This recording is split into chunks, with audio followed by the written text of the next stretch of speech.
A look at this incredible video just into the newsroom from Oak Park, California.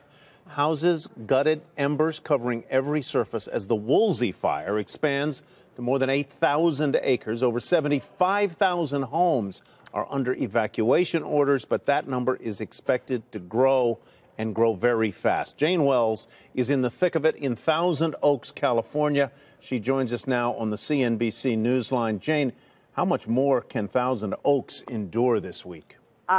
Tyler, I've lived here 30 years. It has been a very difficult 36 hours. In fact, I wouldn't be surprised if loved ones who lost, the families who've lost loved ones in borderline are now evacuated because of these two fires, not just the Woolsey fire, which is now over 10,000 acres and growing and moving towards the ocean. There was a hill fire, which I'm in my backyard actually right now. The hill fire started last night.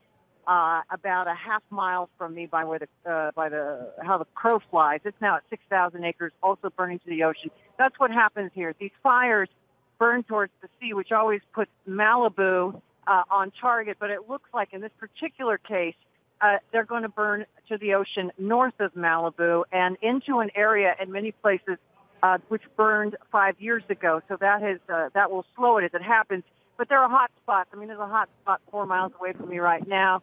I'm not the only one staying home today. I'm on the west side of the Woolsey fire. We have two editors, Robert Simons and Candace Goldman, who are home on the east side of the fire, and it's sort of burning down between us. Fortunately, no fatalities, a number of homes destroyed, certainly a much worse fire up in Northern California where they have had 1,000 structures destroyed and now 5 deaths reported.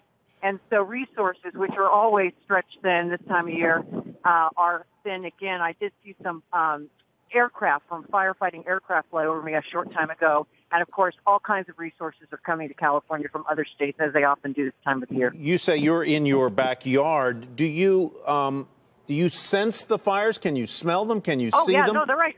Oh, yeah. No, I'm looking south right now.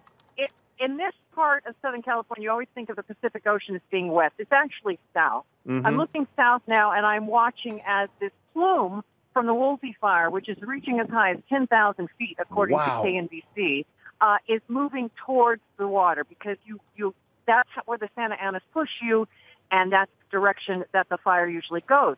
But there are reports that the fire is spotting itself a mile ahead. In other words, embers are flying a mile ahead of actual flames. And there are some neighborhoods are getting very last-minute directions that they have to evacuate immediately. And the 101 is closed again for the second day in a row, but in a different area because of fires. And that is really unheard of. Of course, the 101 further north was closed for a time last year during the Thomas fire. It's just I live up against open space. I've had this house for 26 years. We've only had one fire that ever came a little bit close. It's part of living in California. We have a fire break. You put succulents in the back. You do what you can. And this time of year, you just got to pray. And the pictures of the wind are really astonishing beyond the infernos that we see right here. But the power of the winds is really something. Good luck, Jane, to you and all of your neighbors out there. And stay in touch, okay? Thank you. Thanks, Jane. Jane Wells.